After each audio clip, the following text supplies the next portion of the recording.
নমস্কাৰ বন্ধু বান্ধৱীসকল, মোৰ চেনেলৰ অন্য এটা ভিডিঅ'লৈ আপোনালোক সকলোকে স্বাগতম জনাইছোঁ। আজি মই বহুত দিনৰ মূৰত এটা ৰেচিপি লৈ আহিছোঁ আপোনালোকৰ মাজলৈ। আশা কৰোঁ ভিডিঅ'টো চাই আপোনালোকে ভাল পাব। এতিয়া বহুত গৰম পৰিছে নহয় জানো, গৰমৰ দিনত বইল কিবা এটা খাবলৈ মন যায়। এয়া মই আজি তাকেই লৈ আহিছোঁ, এটা বইল চব্জি ৰেচিপি। কিহৰ হয় বাৰু ফটোখন দেখি ধৰিব পাৰিছেনে আপোনালোকে?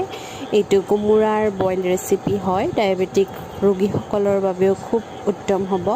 আহকচোন, প্ৰথমতে কোমোৰাখিনি এনেদৰে কাটি লৈ তাত এনেদৰে পিঁয়াজ ডাঙৰ ডাঙৰকৈ টুকুৰা টুকুৰকৈ কাটি মই প্ৰেছাৰত অকণমান নিমখ দি হুইচেল মাৰিবলৈ এৰি দিম প্ৰেছাৰটো।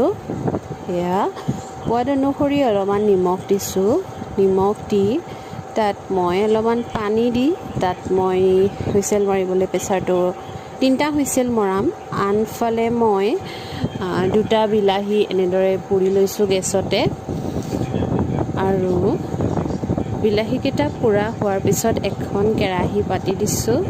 কেৰাহীখন গৰম হোৱাত তাত মই নহৰু কেইফুটামান থেতেলিয়াই তাত মই দি দিছোঁ। তাত মই তেল অলপমানো ব্যৱহাৰ কৰা নাই, আপোনালোকে দেখা পাইছে। এয়া অকণমানো মই তেল ব্যৱহাৰ কৰা নাই।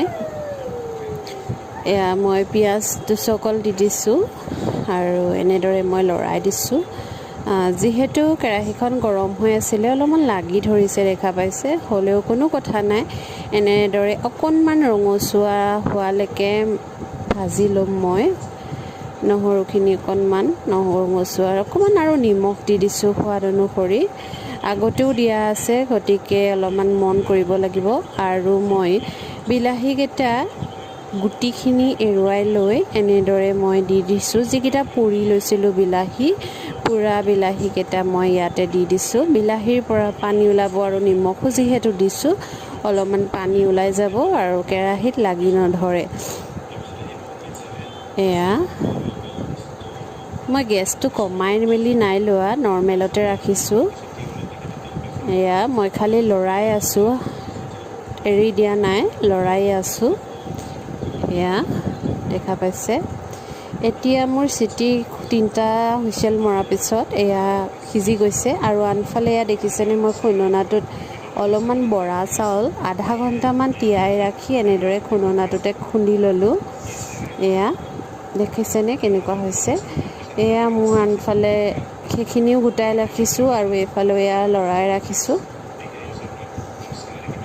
এয়া পানী ওলাইছে। অলপমান গৰম মছলা মই বনাই ৰেডি কৰি ৰখা আছিলে, তাত জিৰা জনি এনেকৈ দিয়া আছে, সেইখিনি মই তাত দি দিছোঁ। ভাজি লৈ খুন্দি মই বটলত ভৰাই থৈ দিয়া আছিলে, তাকে মই অলপমান দি দিলোঁ তাত।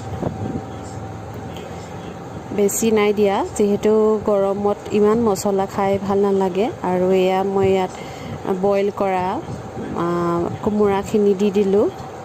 এয়া চাওকচোন, হালধিও ব্যৱহাৰ কৰা নাই আৰু মই তেলো ব্যৱহাৰ কৰা নাই কোনো ধৰণৰ।